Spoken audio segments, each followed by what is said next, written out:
ಅಂದರೆ ಯತ್ನಾಳದ ಭಾಷಣ ಅಷ್ಟು ದ್ವೇಷ ಇಲ್ಲ ಅನ್ನಂಗಾಯ್ತು. ಇಲ್ಲ ಅಂದರೆ ನಾ ಅವ್ರಿಗೆ ಅಭಿನಂದಿಸ್ತೀನಿ. ಯಾಕಂದ್ರೆ ಒಬ್ಬರೇ ಕಾಂಗ್ರೆಸ್ನಾಗ ತಿಳ್ಕೊಂಡಾರ.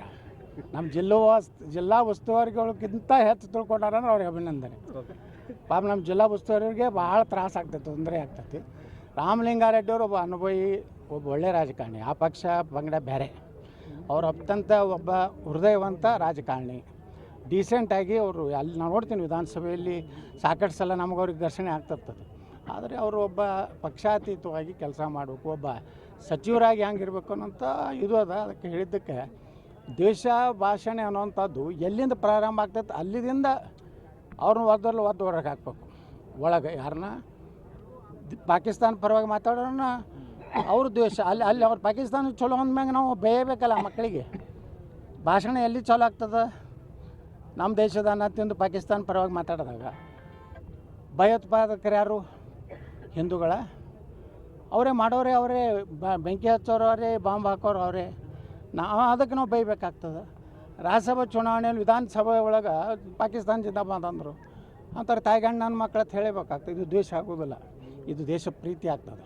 ಕೆಲವೊಂದು ಹಲ್ಕಟ್ಟು ಶಬ್ದ ಇರ್ಬೋದು, ಆದರೆ ಒಮ್ಮೊಮ್ಮೆ ದೇಶ ಪ್ರೇಮ ಅದರಲ್ಲಿ ಬಂದುಬಿಡ್ತದೆ. ಅಲ್ಲ ಅಂದ್ರೆ ಈಗ ಚೇಂಜಸ್ ಏನು ಮಾಡಬೇಕಾಗಿದೆ? ಚೇಂಜಸ್ ಇಲ್ಲ, ಅದು ಸಂವಿಧಾನಾತ್ಮಕವಾಗಿ ನಿಲ್ಲುವುದಿಲ್ಲ. ನಾವು ಅದನ್ನು ಚಾಲೆಂಜ್ ಮಾಡ್ತೀವಿ ಕೋರ್ಟ್ನಲ್ಲಿ. ರಾಜ್ಯಪಾಲರಿಗೂ ನಾವು ಮನೆ ಕೊಡ್ತೀವಿ. ಈಗಾಗಲೇ ನಮ್ಮ ಮೇನ್ ಏನು ಸಂವಿಧಾನದಲ್ಲೇ ಅವಕಾಶ ಇದೆ.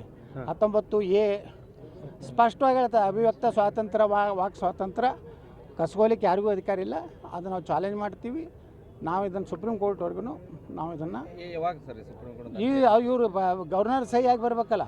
ಮೊದಲು ಗವರ್ನರೇ ಇವ್ರಿಗೆ ಸ್ಪಷ್ಟೀಕರಣ ಕೇಳ್ತಾರೆ. ಈಗಾಗಲೇ ಸಂವಿಧಾನಾತ್ಮಕವಾಗಿದ್ದಂಥದ್ದನ್ನು ಮತ್ತೆ ಯಾಕೆ ನೀವು ಇದನ್ನು ಓವರ್ಲ್ಯಾಪ್ ಯಾಕೆ ಮಾಡ್ಲಾಕತ್ತಿರುತ್ತೆ? ಇವ್ರು ಏನು ಹೇಳ್ತಾರೆ, ನಾ ಸಂವಿಧಾನ BJP ಅವರು ಸಂವಿಧಾನ ತಿದ್ದುಪಡಿ ಇವ್ರು ಮಾಡ್ಲಾಕತ್ತಾರೆ, ನಾವಲ್ಲ. ತಿದ್ದುಪಡಿ ಸಂವಿಧಾನಕ್ಕೆ ಅಪಮಾನ ಮಾಡ್ದಂಗೆ. ಬಾಬಾ ಸಾಹೇಬ್ ಅಂಬೇಡ್ಕರ್ ಬರೆದ ಸಂವಿಧಾನಕ್ಕೆ ಅಪಮಾನ ಮಾಡ್ಲಾಕತ್ತಾರೆ. ಈಗ ನೋಡಿ, ನಾನು ನಿನ್ನೆ ನಾವು ಅವ್ರಂಗೆ ರಾಹುಲ್ ಗಾಂಧಿ ಹಂಗೆ ಸಂವಿಧಾನ ಬುಕ್ಕ ಹಿಡಿದು ಮಾತಾಡೀನಿ ನಾನು. ಮೇಲೆ ರಾಹುಲ್ ಗಾಂಧಿ ಒಳಗೇನು ಬರ್ದಾರೋ ಗೊತ್ತಿಲ್ಲ. ಅವ್ನು ಇರೋ ಬಿಟ್ಟು ಬರೋದಿಲ್ಲ. ಅವ್ನು ಹಿಡ್ದಾನಂದ್ರೆ ನಾವು ಸ್ವಲ್ಪ ಕಲ್ತಾವ, ನಾ ಹಿಡಿದಕ್ಕೆ ಸ್ವಲ್ಪ ವ್ಯಾಲ್ಯೂ ಐತಿ. ಅವನಿಗೆ ಗುರ್ತಿಲ್ಲ. ಅವ್ರು ಹೇಳಿದ್ರಲ್ಲ ಸಿದ್ದರಾಮಯ್ಯವರು, ಇದ್ರೊಳಗೆ ಏನಿದೆ ಗೊತ್ತೇನೆ ಆತಳಿ. ನಾನು ಕೇಳಿದ ಏನೈತೆ ಓದ್ರೈತೆ, ಓದ್ಲಕ್ಕೆ ಬರಲಿಲ್ಲ ಸಿದ್ದರಾಮಯ್ಯ ಅಂದ್ರೆ ನಿಮಗೂ ಸಂವಿಧಾನ ಗುರ್ತಿಲ್ಲ, ನಿಮಗೂ ಗೊತ್ತಿಲ್ಲ, ನಿಮ್ಮ ಹಿಂದೆ ಕೂತ ಸಕ್ರೆ ಮಂತ್ರಿಗೂ ಗೊತ್ತಿಲ್ಲ ಅಂತ ಹೇಳಿ.